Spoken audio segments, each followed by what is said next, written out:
অধ্যাপক ডক্টর মোহাম্মদ ইউনুস কক্সবাজারে অবস্থানরত 10 লাখেরও বেশি রোহিঙ্গা শরণার্থীর জন্য বাড়তি ডাচ সহায়তা কামনা করে বলেন, অর্থ সংকটের কারণে সেখানকার মানবিক কার্যক্রম হুমকির মুখে পড়েছে।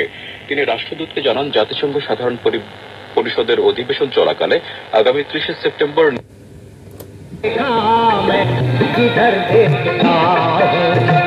जिधर देखता हूँ है उधर गौशला जिधर देखता हूँ है उधर गौशला जिधर देखता हूँ।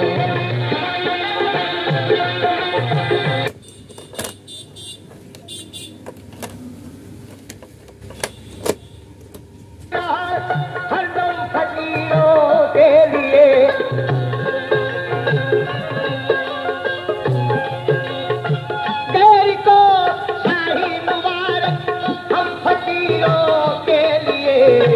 दर सलामत आपका, दर सलामत आपका या गौस गीलानी रहे।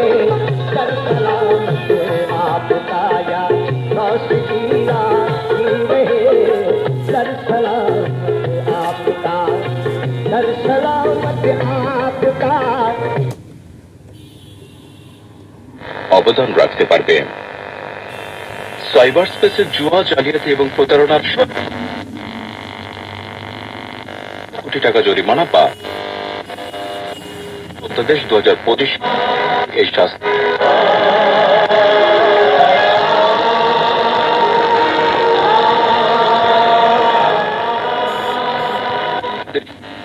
কঠোর অর্থনৈতিক নিষেধাজ্ঞা আরোপের লক্ষ্যে জাতিসংঘ নিরাপত্তা পরিষদে ভোটাভুটি অনুষ্ঠিত হবে।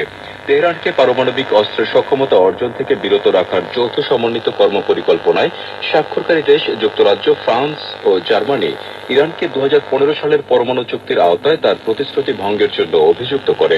এদিকে গাজায় যুদ্ধবিরতির দাবিতে জাতিসংঘ